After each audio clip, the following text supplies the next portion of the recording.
We have to decide tonight what kind of California we want.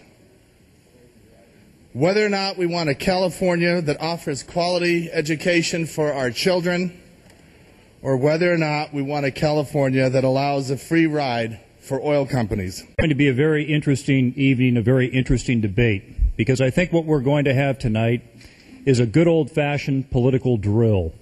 I rise to respectfully ask your no vote on this atrocious bill. I'll tell you why it's atrocious. Because it's a disgusting attempt to hurt working families at a time when they just can't afford it. With their lies and their deceptions about whether or not this is going to be, quote, passed on to the gas pump consumer and how it's going to be protected, I would suggest to you, Californians, that you hang on to your pocketbooks with all your might. The parents who turn up at town hall meetings. We've had those meetings.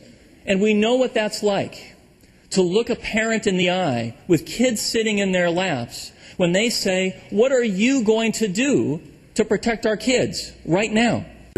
Sooner or later, we have to solve the fundamental budget problem that we have, the mismatch of our spending and our revenues in a way that doesn't continue that cycle that I referred to before of peaking revenues driving peaking expenditures only to be met by the eventual downturn and the recurring ongoing deficits. We should be embarrassed as a state, not just by the budget cuts that are being proposed now, but where we already are today in our commitment to public education. Do we as an institution care more about protecting the profits of oil companies or protecting the future of those children and children throughout California? And so, here we are today, debating whether we value education. Well, according to the NEA website, and mind you, they are not the propaganda arm of the Republican Party, the NEA website verified today says we are 29th in per pupil spending in the nation. A colleague just said earlier today he challenged the number with regards to per pupil spending in the nation.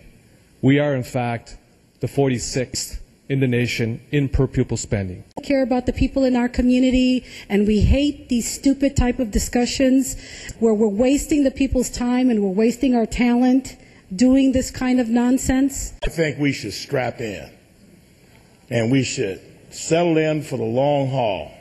Because some of us in this chamber have said that we're not going to balance the budget on the backs of the children of this state. So you want people to raise taxes, you're going to pass it on to the consumer, and you're not even going to get it into the classroom. It's so hypocritical.